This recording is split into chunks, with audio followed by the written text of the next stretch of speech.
Hey mama, how are you? I hope you are well and all is blessed in your life at the moment. It's Nahanda and I am back with another episode of the Soul Mama podcast. And this week's guest is none other than Kerry Wilde. So Kerry Wilde is someone I've known for a few years now. She is a stylist to the celebrities and she is the founder of a method called the Embodied Soul Style method. So she works with women and men and leaders globally to support them to embody what it means to step into their real soul, self, and essence with using clothing, fashion, and adornment. So she's been working in the fashion industry for over 25 years. So she's a trained multi-disciplinary healing practitioner that she's been doing that since 2004. And her work sits at the intersection of soul, body, and connection to fashion as a form of well-being. She believes that the future of fashion is in returning to a culture where inherent meaning is embedded within our clothes, leading to inner and outer liberation. And it was this that really drew me to call Kerry onto the podcast, because I think when women go through that transition of motherhood, specifically during the postpartum time and early motherhood, and even in pregnancy, there is such a physical shifting that's happened that we speak a lot about on this podcast that changes the ways that we carry ourselves and the ways that we choose to clothe ourselves.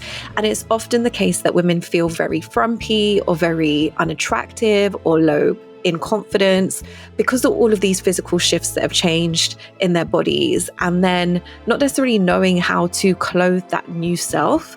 And so I find that initiation time is a real opportunity and invitation to actually reflect on who we are and who we want to be and how we want to communicate and express that through the choices of the clothes that we're wearing, the colors that we wear, the jewelry, the makeup, the hair. You know, these things I once thought were very fickle, but now I'm understanding how it's like that saying of everything is everything. It's like the intentionality and the awareness can be imbued in every choice that we're making, whether that is a choice to consume more or it's a choice to be really discerning in what we're wearing. This is an invitation to take stock and think about how you're feeling in your own clothes as a mum. Do you feel at your best self? Do you feel like you're in your most expansive and free state? And if not, what are some of those tweaks that you might consider making? So I really hope you enjoy this conversation with Kerry. Without further ado, let's get into it. Welcome, Kerry, to the Soul Mama podcast. It is such a pleasure to have you here. Thank you so much, Nahanda. Thank you for bringing this all together. And yeah, it's a joy to be here. So thank you. And so I wanted to give the listeners a bit of a context as to how we first came into connection. The intention for me with this podcast is to really showcase women whose work supports other women. And I met you at a time when I was really in my existential crisis of who am I, postpartum, early motherhood, felt a really deep loss of confidence and loss of sense of style. Didn't feel good in any of the things that I wanted to wear. Working with women, I could see that this was a pattern that was repeated over and over again. And so coming and reaching out to you, you were able to guide me in a way that I hadn't looked at my clothes or myself before. And it felt like a much deeper journey than just get rid of some items. You know, it felt much more aligned with the kind of work that I do as well. And so I wondered how you would describe soul style and what that journey actually is. It was such an honor to hold you at that time. And it feels like a long time ago now. And I feel like my work has definitely evolved and grown in that space of time. Soul style is an inner to outer journey that really takes you deeply into who am I, which so many of us navigate at different transition points in our life, motherhood just being one of those. And it really encourages us to release the masks or identities that we've gathered along the way and really come home to this sense of who am I underneath, and help us to self-express through this spaciousness into the soul. Like, actually, can we bring space to who you are underneath and encourage more of that to come through and allow that then to transmit into what you wear? So really, Soul Style is about adorning yourself with well-being and healing, and that radical standing in the truth of who you are with conviction, and not allowing all the pressures of society to get in the way of that. Yeah. Thank you for sharing that. That feels so delicious and spacious. Just hearing those words, I'm like, yes, more of this, more of this. So how did you come to this work? Yeah, how did I? You know what? I'm writing a book at the moment, as you know, and I'm having to really go deep into how did I actually come to this work? And what I've realized is that this work came to me from a very small child, a brown-skinned girl that lived in a white household, lived with her mum and her mum's family, and grew up with a lack of understanding about her own self-expression and her own style, a lack of understanding about her own heritage and actually who she was. And it's interesting because this work just didn't come to me when I always think it did, when I became the soul stylist and, 2018, this work of adornment came through. Well, no, actually, it was a journey of self-healing from a very early age. And actually, style and fashion became almost like a poem to me. It became like, how can I write who I am through the expression of clothing? Because that actually feels more comfortable right now than my own skin. Wow. And so it was a powerful uncovering from a child that actually my second skin, I own that. Like, I can't own this yet. It will come, but I can't actually be in this skin yet. So my style, my fashion became this kind of broadcast to the world. It became alchemy from a very early age, dressing up. A lot of girls go through that, exploring clothing and playing. I definitely went through that, but it was more meaningful for me. It became much more meaningful, like an armor in a way. I literally got goosebumps when you described that, because there's so much resonance of being a sense of not belonging in your own body, a sense of alienation because you're not reflected in the family members that you have around you. And Yes. So for those who don't know, where are your parents' heritage from? Yeah, so my mother is white, but actually I've done an ancestry test in recent years, found out that she's actually French descent. Right. There's a lot of French, a little bit of British, Irish in there, but mainly French, German. And then on the other side, my dad is from Jamaica, and the ancestry test has picked up it's Ghanaian and Nigerian descent that are both in there. But feeling that sense of not belonging or not finding safety or home within your own skin. And you speak about almost having this armor or this second skin to communicate to people what was happening for you on the inside. And my experience of growing up mixed race as well was very different, but I also relate. So just to share, I felt very uncomfortable because of not knowing how to dress like in a trendy way. Like, I felt like mixed race girls were supposed to be really pretty. They were the ones that everyone thought the prettiest, which I now know comes with all of these layers of charged, indoctrination, right? Yeah, right. Yeah. But in my young, innocent days, I was like, why don't I look like those mixed race girls? I had long natty dreadlocks that were just like, at the time, there were no locticians, there were no neat little comb twisted locks. There was a whole ragamuffin vibe, and I just felt like unkempt all the time.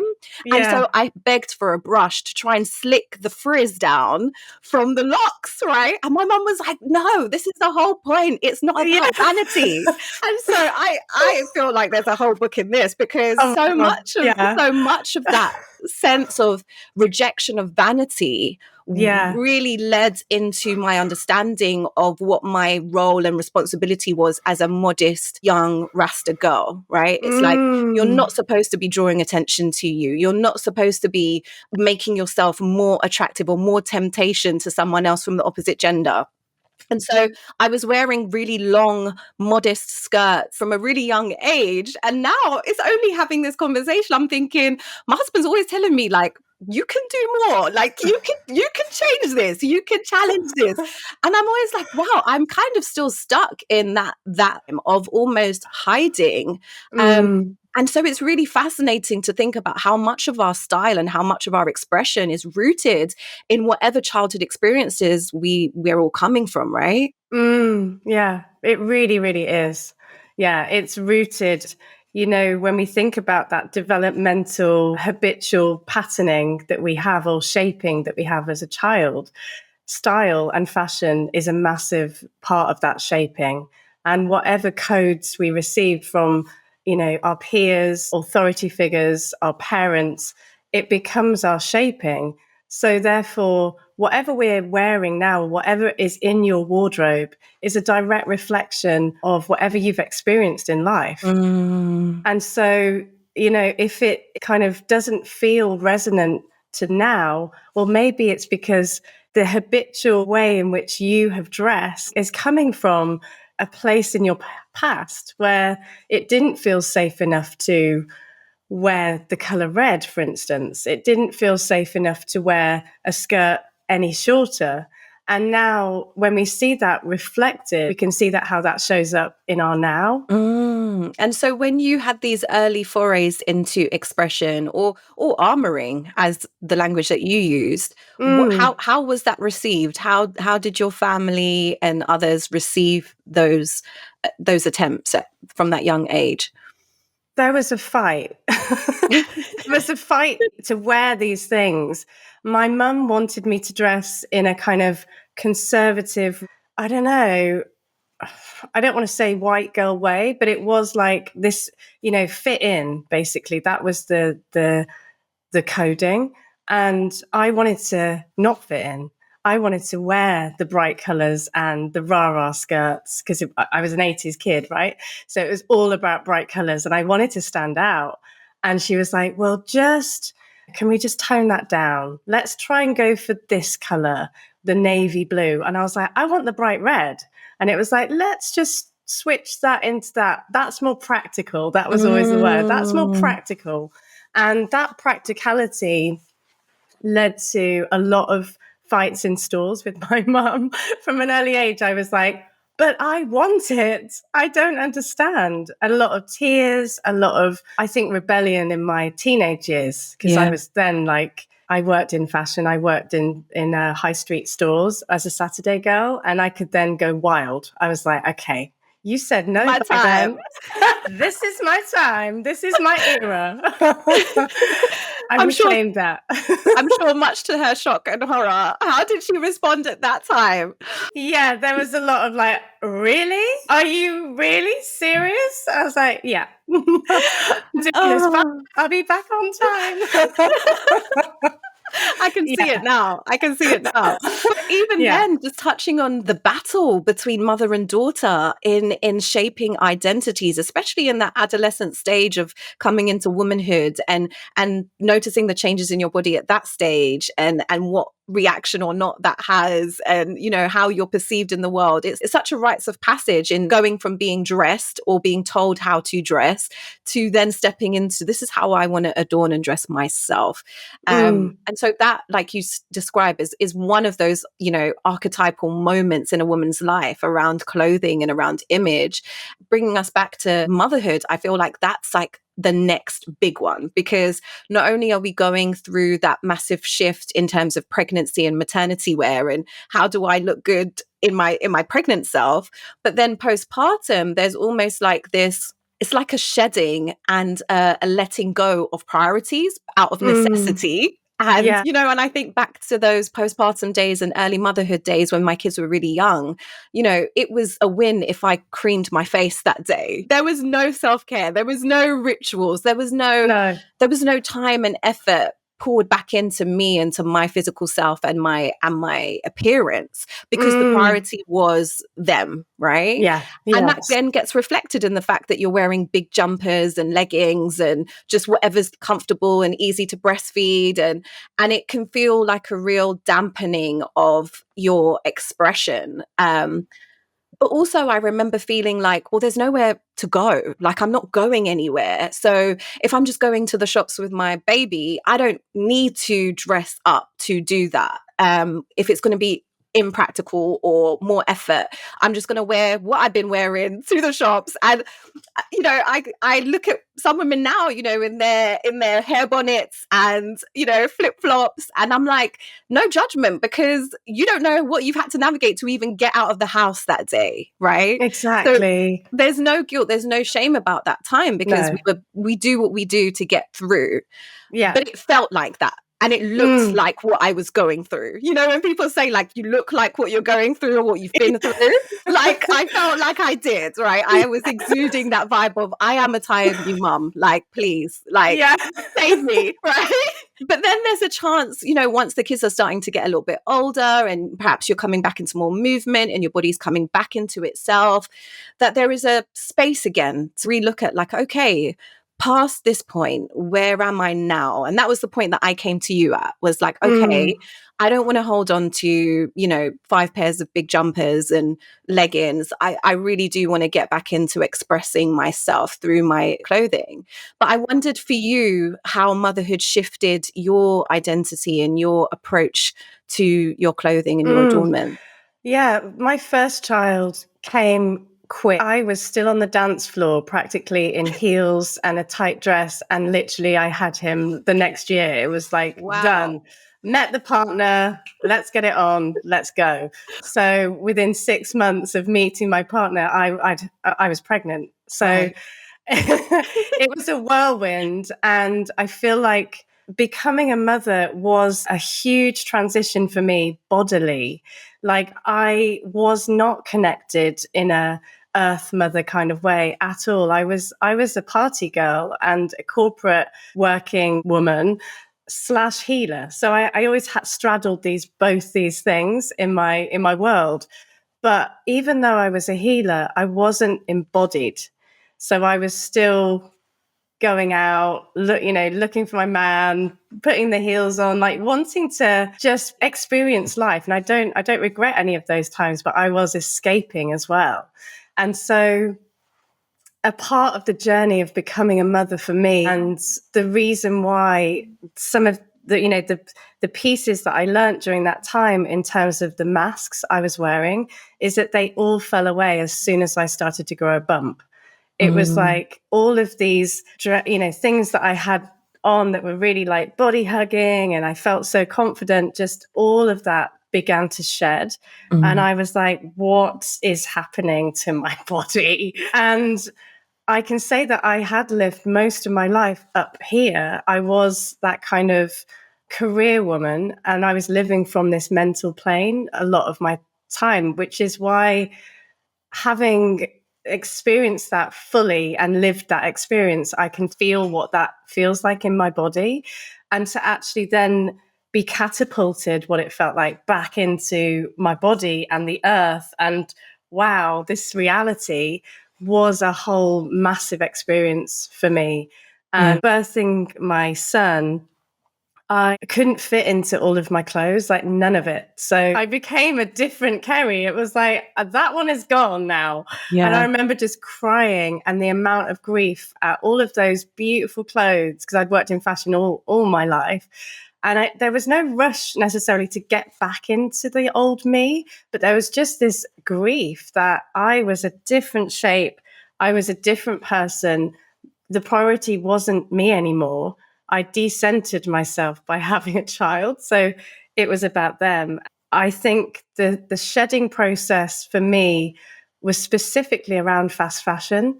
And that was I had him in 2008, and I'd been at factories like that year before, seeing the devastation of fast fashion firsthand. I'd Right. seen slave labor firsthand, been to tiny villages in India where they were sewing sequins on by hand, children were in those tiny huts that were their houses, and they were whole families in like one house. And children were also part of that craftsmanship. So I was seeing what the reality of fashion meant firsthand. And that next year I'd had a baby, and I was plummeted kind of back into my body, back into East London. Like, what has just happened? So those two things coinciding, I think, really triggered me to really start to think about, why am I hiding? I was still wearing fast fashion. I remember going out with a baby that was, I think he must have been about 6 weeks, but I was desperate for clothes that fit. I went to Primark and I bought bags full of stuff because I needed them to fit my body shape as it was today. Yeah. And I thought, I'm not going to invest in stuff. This is hopefully temporary, so I'm just going to buy loads of cheap stuff. Yeah. And I started to wear it, and I started to question, if I'm worried about chemicals, because a lot of my job was technical, if I'm worried about chemicals in these fibers for my son, actually, the other trigger was like, I'm buying organic clothing for him. I want chemical-free clothing for him. And I'm wearing Primark clothes every day. I don't know what's in that stuff. I've seen firsthand slave labor, and all of these dots started to kind of go bing, bing, bing, bing, bing, bing, bing, as you do breastfeeding. Like, what is happening here? Yeah.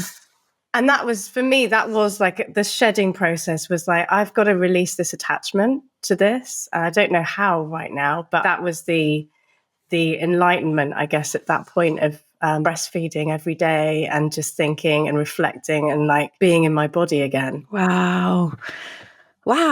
Because that experience, that awakening that you describe, it's like the language that I've used on this podcast before, some listeners might have heard, is it's almost like the lifting of the veil, because it's like seeing things with new eyes for the first time, and where you were able to almost be oblivious to the fact of the slave labor or the fast fashion or the fact that these clothes are super, super cheap, and therefore that's actually probably not sustainable for the environment or for the people making them. We all know that at some level, at some point, but we are needs over that and compartmentalize it for the ease and the convenience of whatever it is that our motivation is to buy the thing in the first place. And obviously we're being sold to constantly as well. So it's that constant big marketing budgets, and I get that. But then when you're, like you say, when you're in the rawness of that primal stage of, I am sustaining a new human's life, I don't want to pollute that human or myself who is sustaining the human with anything that's going to be detrimental to their health or the health of their environment, which is this earth. And I'm also now connected to those mothers and those children who perhaps I didn't connect with in that way before. And so I'm hearing that deep shift of responsibility that rose in you, having been, exposed to what you were exposed to in your industry, that made that no longer an acceptable choice that you could continue to make.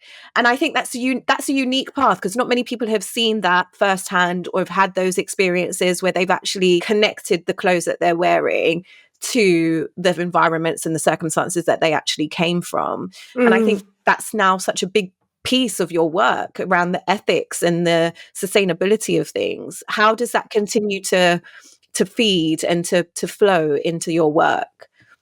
Yeah, I can't get the images out of my body, mind, those women in the global south that I would have to face.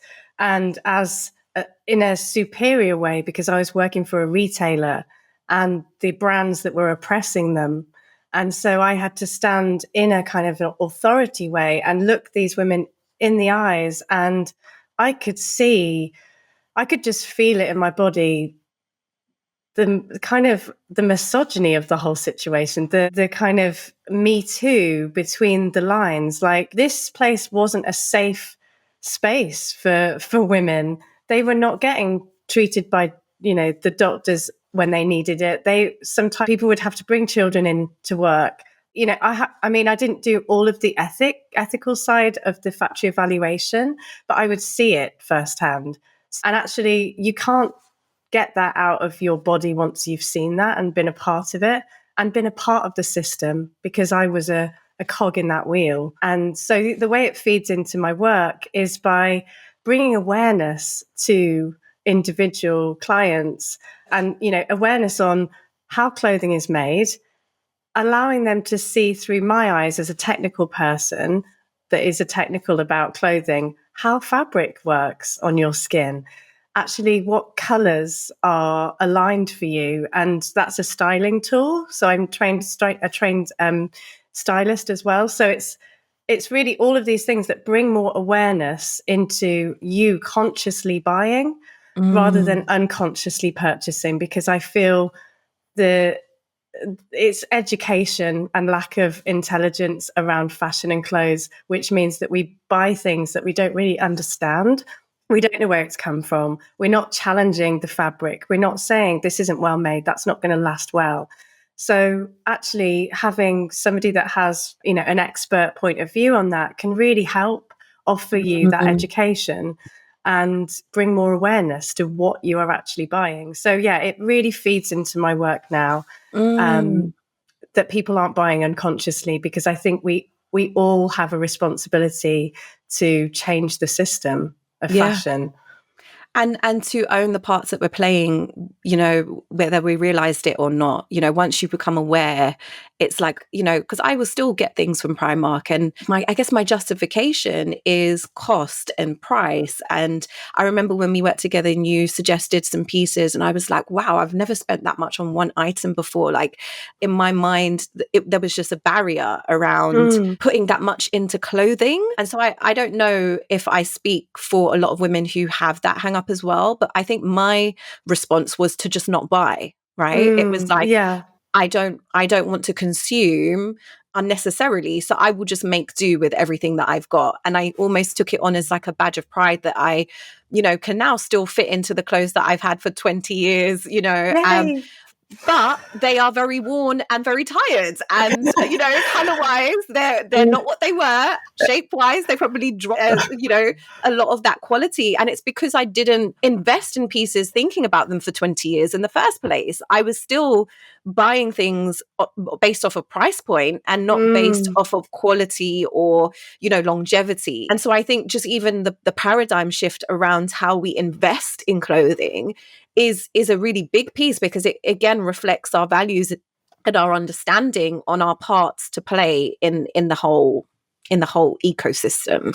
Definitely. It's really about finding clothes that hold meaning and depth and actually symbolically relate to who you are now. What I find is there's no shame in releasing some pieces from the past if they really don't feel resonant for now. If it's actually pulling you down and making you feel like, God, it's got holes in it. Like, this is not good for my well-being. Because clothing is about well-being. It's about feeling good. It's about radiating the depth of who you are. And so standing in that means that there's an element of dignity to what you're wearing. That piece around bringing the soul self and style together as a form of self-expression means that it's deeper than just what it looks like. It's how it makes you feel. And I feel like that feeling self sometimes hasn't been allowed in because we buy from the headspace very much of the time. We're buying from how it looks, which is very important. Aesthetics are a big part of this. However, if we're looking at trend and fast fashion and what's out there, we may feel pulled to buy because of that. Then what gets missed is the body. And surprisingly, not many people have placed hands on body and said, how does this make me feel? How does this piece of clothing actually make me feel today? Do I feel true to who I am? Does this shift something for me? Does this actually enable me to speak louder or hold an element of truth that we couldn't actually hold if we were wearing something else? So clothing is a vehicle for change. It's actually a powerful way of embodying more of who we actually are. And so when we feel into it in that sense, if we walked into Primark, we probably wouldn't find pieces that really hold that depth of meaning. Mm-hmm. So it's a really different way of dressing. It's a different way of relating to your style. It actually is about well-being, and it's about coming home to yourself. Mm. Thank you for sharing that. And for women who are listening, who are like, maybe like me, feeling like, wow, I don't think I've given that level of thought, time, or attention to getting myself dressed in a long while, right? What's the first step? Yeah. The first step is awareness. Like you just said, wow, I haven't thought about that. The first step is taking a pause and stepping back from the cycle of dressing, purchasing, buying, following influencers that encourage the buying process. Actually stepping back and reflecting on who you are now and how you feel about your body, how you feel about your self-image, how you feel about your identity, because it's all interlinked. And I feel like the awareness piece is the first step, because once we allow ourselves that space to actually feel, we all know it comes with a whole lot of storytelling. Well, actually, I feel this, and wow, I didn't even think about why I'm squeezing myself into those trousers that make me feel terrible every day. Why am I still doing that? Habitually doing something that actually isn't encouraging our best self to step forward. So when we begin the process of awareness, things shift, because that is really the first insight, the first step, the first way in to change something is awareness. And so it's almost looking at your wardrobe and doing an audit from a very different place. It's like not just, is this in trend right now, or does this look good in the way that I've wanted it to, or I've worn it in the past, but coming from a really embodied place of, does this speak to the person that I'm wanting to be in my most vibrant? Yeah, and I think wardrobe edits are all out there, with so many stylists that do like a wardrobe edit, which is a great tool, because we're holding a lot of stagnant identities in that wardrobe, right? So we want to create these shifts, we want to stand in who we are. And yet, when we look at the second skin, which is our communication to the world, we're holding all of this old self in it. And so there's a lot of stylists that are doing that from the standpoint of, does it fit? Is it your colors? That kind of thing. What I'm suggesting here is something that is, deeply feeling into, how do I feel when I wear this? Which is a different way of looking at it. And so you asked me before this podcast recording to pick out something from my wardrobe that I wore before becoming a mother, and then something that I wear much more often now. And it was a good challenge, because it really made me realize that there were some things that I was not willing to let go of, right? There were things that I have not worn for years that I have not wanted to let go of. And again, it comes back down to these mind tricks that we do to ourselves, which is like, maybe I will go back to being that body shape one day, right? Like that's my story. I don't know what it is for other women, but there can be a non-acceptance about some of the ways that our bodies have shifted, and a holding on to the fact that although we can't go back to our pre-child selves, we would like to resemble that version a little bit closer than we do now. And so this item is a staple. And so for those who are listening and not watching, I'll describe it. But it's a zip up black tie, almost lycra cotton mini dress. And I would rock this with some heeled wedges, some big hoops. It's very figure hugging, but I felt very sensual in it. It hugged me in all the right places. I had a small waist back then, and I felt like it accentuated me and my physique in a way that made me feel confident and made me feel good. So I no longer wear this and haven't done for many years, but it still sits in my wardrobe, because every time I do a cleanse, I'm like, there might be a possibility that I might come back to feeling confident enough to wear this again. Because I also look at women who perhaps in their physicality have very different body shapes, but are very confident and bold in how they carry themselves and how they dress. And so it's almost like I will give myself permission to wear this again one day, but I haven't, right? So that's one piece. That's huge. And I just want to say that permission slip is everything. The Talk to me about that. The permission slip for ourselves is the whole thing, right? It's like actually everything that we've been taught and told and shaped into through our style, through our fashion, like wear that, don't wear that. That color suits you. No, it doesn't. All of the different ways in which we have been governed in a sense of what we should and shouldn't wear means that at a certain, if we're looking today at the now and we're feeling into like, can I wear this right now? All of those limitations can come up for us. And then what can start to arise with space and with, maybe a guide, maybe it could be a partner. It doesn't have to necessarily be me to be held in this, that actually, why not? Why the hell not? Then what can arise is this permission slip. And it can be like just a little glimmer of a like whisper sometimes, like, oh, what if you did that? Yeah. And how I see this with clients is like it's a nervous system thing. It's about how much we can hold when we're thinking of wearing the goddamn dress. Like, is that too edgy for me today? And why? What are those things? What's happening? Where does that come from? And so playing and dressing up and actually expanding our capacity to just wear the goddamn thing. And it, imagine that the gaze doesn't exist. What would you do today? What would you wear right now? That's fascinating. Imagining that the gaze doesn't exist. Because you're right, the thing that stops us wearing anything or doing anything that feels too much or too bold or too loud is fear of judgment. It's fear of criticism. It's fear of someone saying, where are you going in that? Like, who do you think you are? Like, what's the occasion? Or making some kind of comment that then will make you feel small.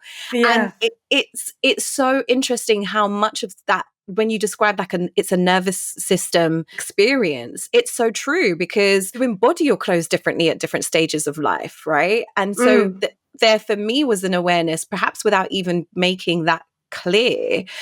It was like I carried myself with a lot more confidence when I used to rock that dress. And now perhaps there's a little bit more of a shrinking, and therefore it wouldn't hold in the same way. It's like when you catch yourself in the the side of a car and it's like, oh, I didn't realize I was kind of like my posture had been that front forward or kind of slumped, or it's like, where was the shoulders back, chest forward, swaying the hips? Like all of these things are an inner experience of yourself that clothing can either elevate or dampen. And sometimes I guess the question I'm thinking of when I'm thinking whether or not I can wear the dress is, do I have that courage, that confidence today? I haven't done for a long time, maybe because I've nearly said no all the time. I've seen that in my wardrobe, but I found other ways to dress that help me to step into that confidence in a different way. And so the second piece, which I think you may have seen, is a tie-dye dress, which is really hard to see the shape, but it's it's like sunshine. It is, and it's really droopy, like layers. So for those who can't see, as it sits on the body, it kind of just flows. It looks like it could be like really large culottes, but it's all different levels, and it just flows. And in a summer's day, I just feel like, it feels so good to be in.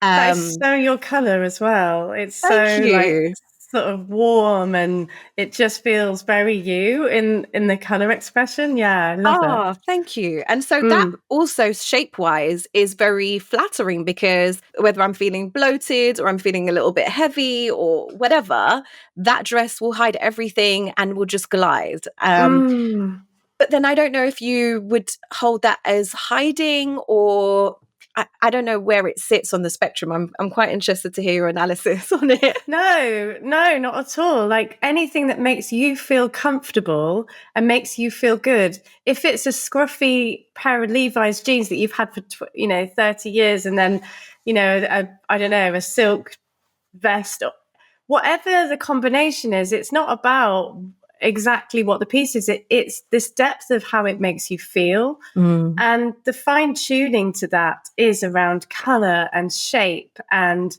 actually your symbols, which I go into in depth in my method. It's really like that deep symbolic gesture which says something about you, but it also says something to you that gives you energy. So that color, straight away I saw sunshine when I looked at that. But how does it actually make you feel? Yeah, I feel really confident in it, very kind of earth mama. I feel relaxed. I can do all the things. I can move very freely in it. It's like I can bend down, I can pick up kids, I can run, I can do all the things. And I don't feel restricted in any way. And so when I think about that compared to my former choice with the kind of tight constriction of the mini dress and the kind of sucking in that I need to perform to kind of keep looking good in that, versus the relaxed, soft-bellied way of being in that latter dress, for me, it's like, oh, I'm going to pick that dress all the time. So that's kind of what came through when you asked me that question ahead of today. Wow, that is massive for us women, and especially, women that have had children, but also women that are entering perimenopause and menopause. Our body is shifting, and we've been taught in a somatic sense to hold our body in, hold our belly in.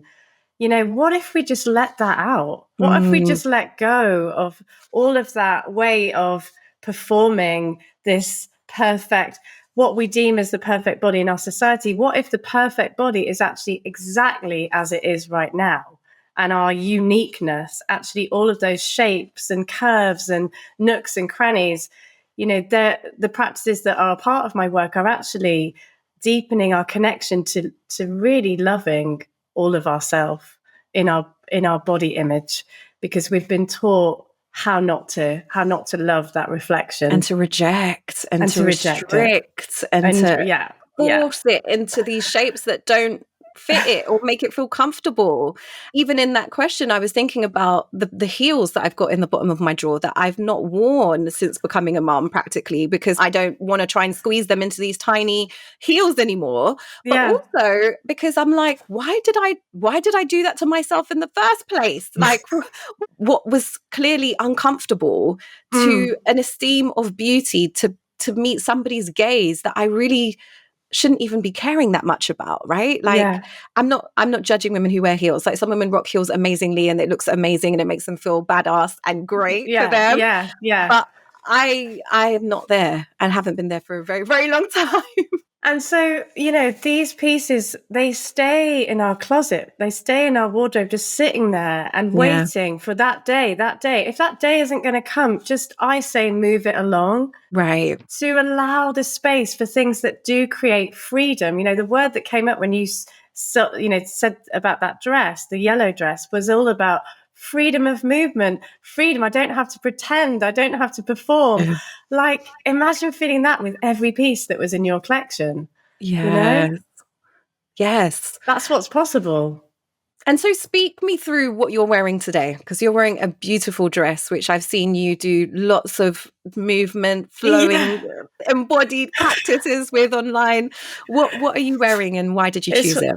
Yeah, it's one of my favorite pieces, actually. It's by a Danish brand, and I was renting it because it is a higher price point, but I find rental really a brilliant way of injecting a little bit of life force into your collection without having to spend a whole lot of money. So there are definitely sustainable approaches that have come in now, which means we don't have to just keep the buying cycle going, because buying new feels very outdated in a way now.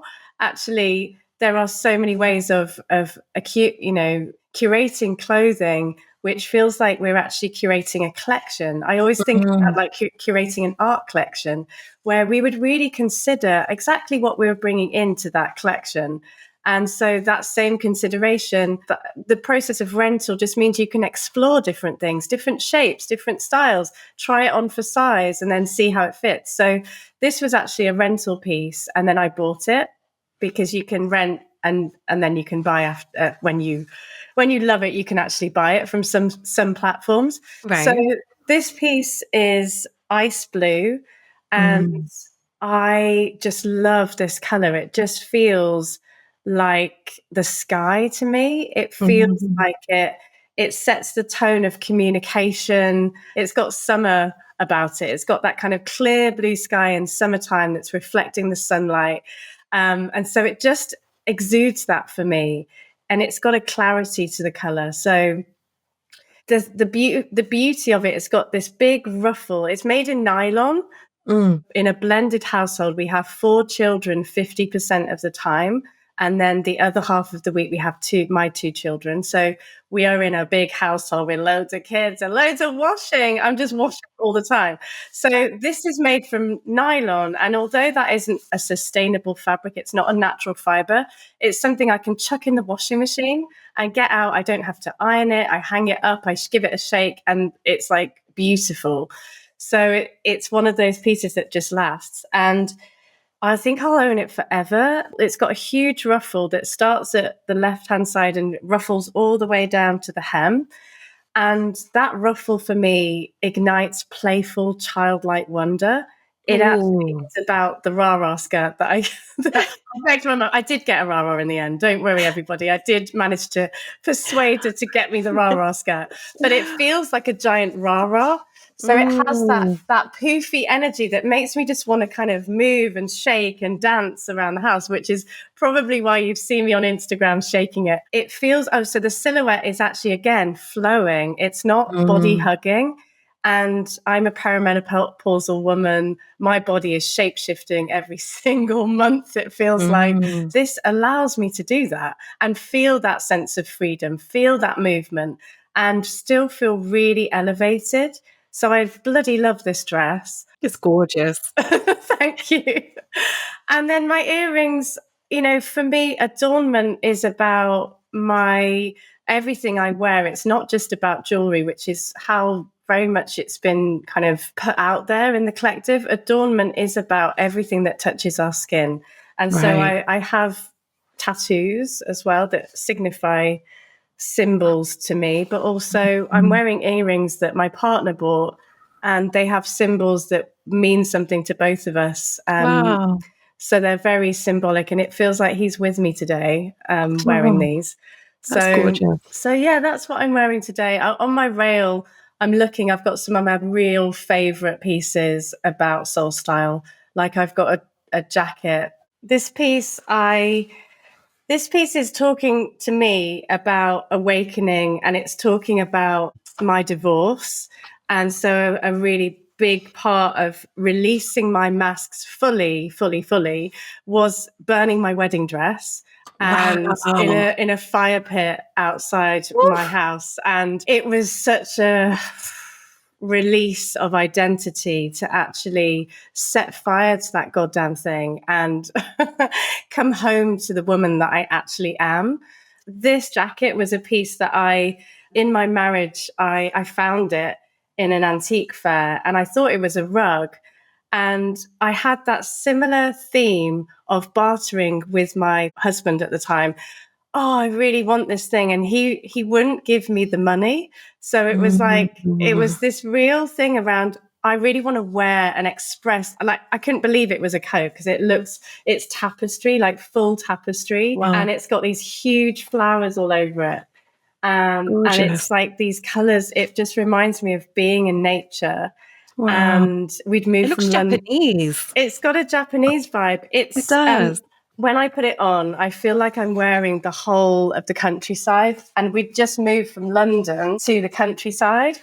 And so it really symbolically felt like I was really owning coming back to nature. And can you see, it's just so unique. So unique. And so this was a moment where it felt like my mum was saying, no, you can't have the thing you really want.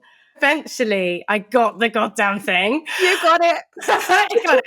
And when I was mothering my second child, it was so healing to put something Mm. on that wasn't the Primark jacket.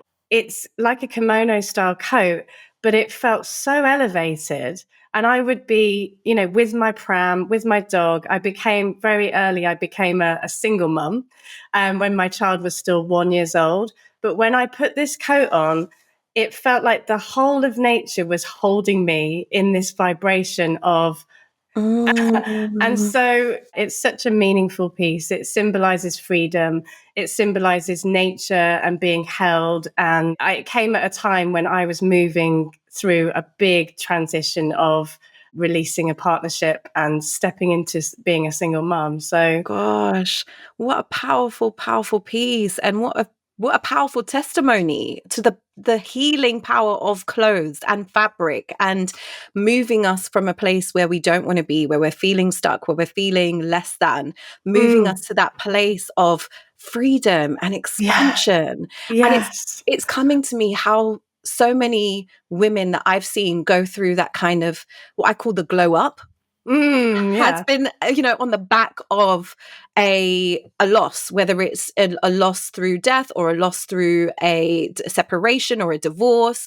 There is a kind of a reclamation that happens that I see where women are like, you know what, all of the things that I've, again, coming back to the permission slip, all of the things that I've not given myself permission to wear or have not wanted to draw unnecessary attention to because I was in this long-term partnership, and Yeah. now I am back to me, right? And it's kind Yeah. of like you can see it in their energy. There's a visceral shift because it's like I'm now pouring back into myself in a place where perhaps I wasn't for a long time, or perhaps I wasn't seeing myself because I wasn't being seen in this relationship. And now through my clothing and through my adorning, it becomes part of my self-love. It becomes part of my healing. It Yes. becomes part of my glow up, Yeah. right?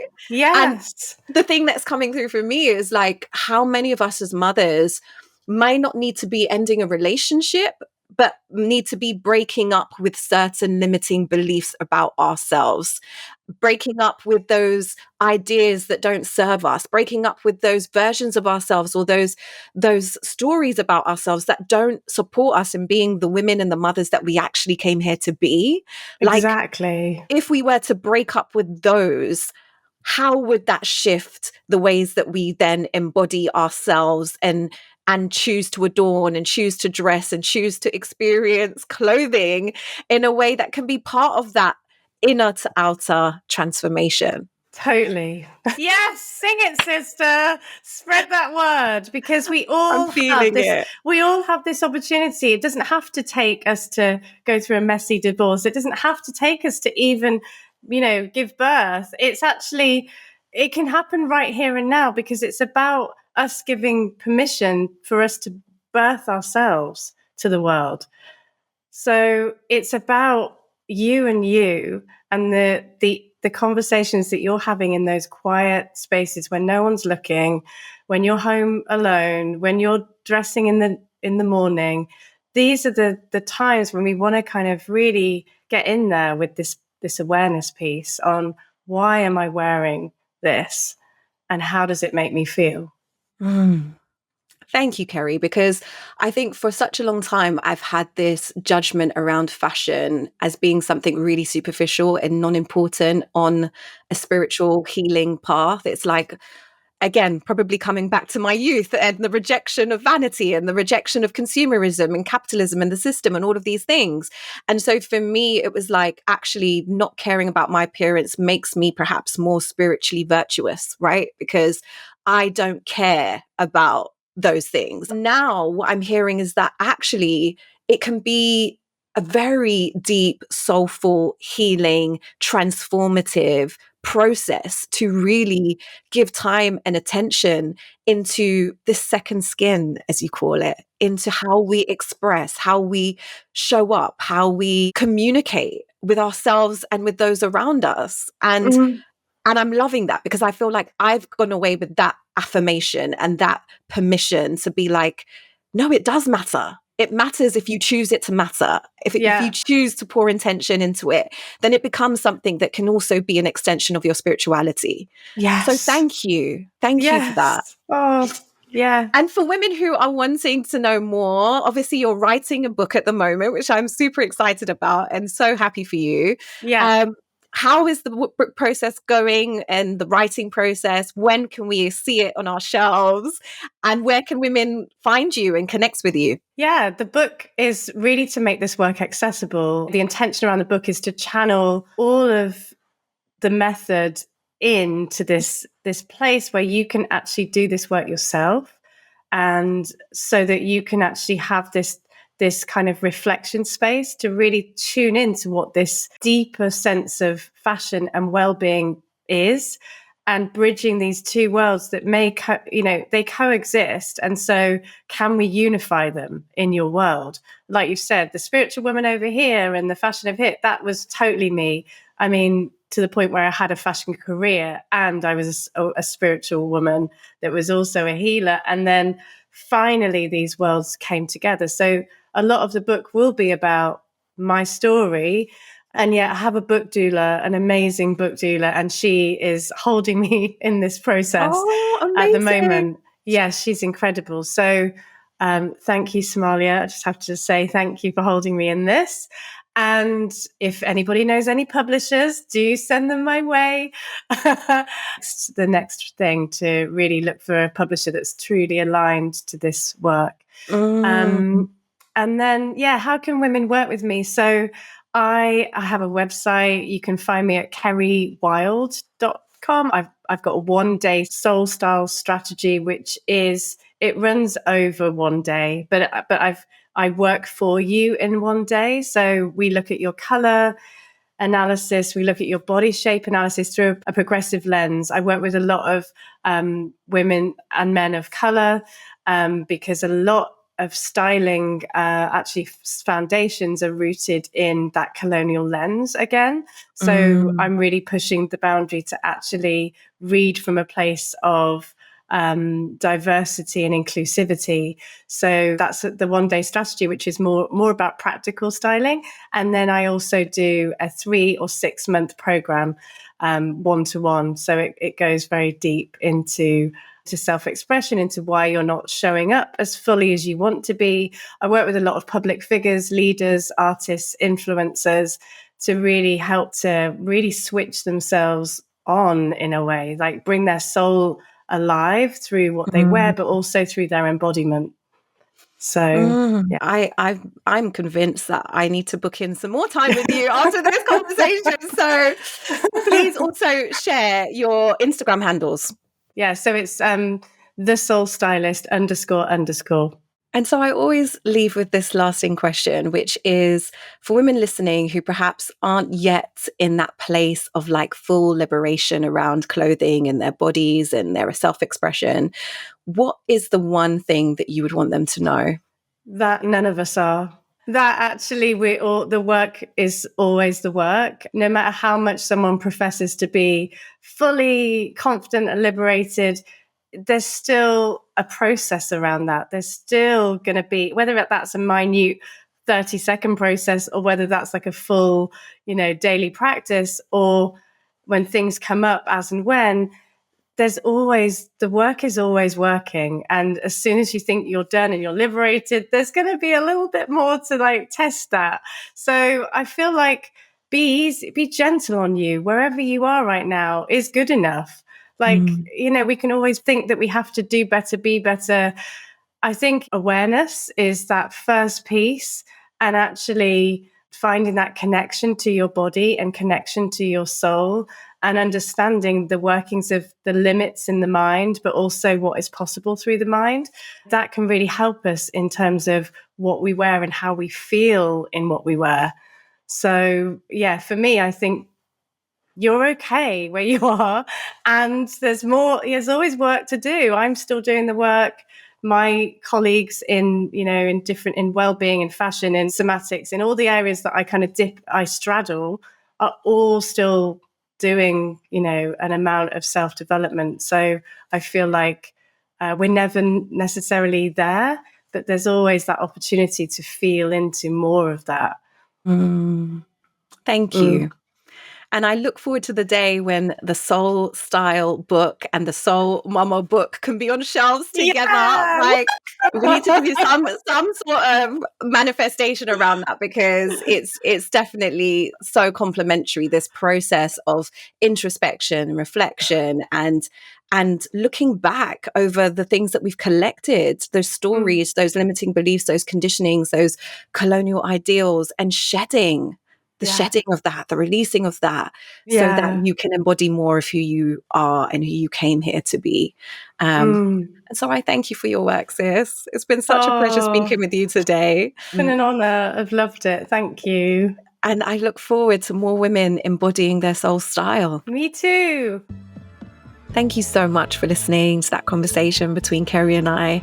I hope you enjoyed it as much as I did. I really felt like me and Kerry could have gone in so many different directions. There were so many things that we still get to talk about, but I really hope that conversation gave you a starting point, a place to begin in your own journey of embodied dressing, like actually curating a wardrobe that makes you feel at your most expansive. And if you were like me and you had that kind of assumption that spirituality and fashion or consciousness and clothing don't go together, I really hope Kerry's challenged you on that, because she definitely challenged me, and I left feeling even more inspired to kind of take some of the things that I've already been implementing since the work that me and Kerry did many years ago around color and texture and the journey of the clothes and where they come from and the cost, not just the financial cost, but the labor cost, and really owning our part to play as a consumer and being really intentional about that. And the thing that we didn't talk about that I also wanted to remind us of is that the ways that we deal with clothes and the ways that we dress ourselves are going to go on to inspire our children, whether they're boys or girls. But specifically that mother-daughter relationship, I find really interesting when Kerry alluded to how there was a battle between her and her mum. It really made me think, wow, my daughter's like 9 now. How is she going to remember how I've dressed? And how is she going to be inspired by that or rebel against that in her own journey of dressing herself and coming into her womanhood? So just remembering that these choices that we make, even though they may seem sometimes insignificant to others, can be really powerful and foundational in really raising aware and conscious children. So I pray it's been useful for you. I would love to hear if there were any major takeaways. As always, I'm on Instagram at Soul Mama Journey. You can always DM me there. But subscribe, leave a comment and share in all of the places. I really appreciate you. Give thanks. Until next week, speak soon.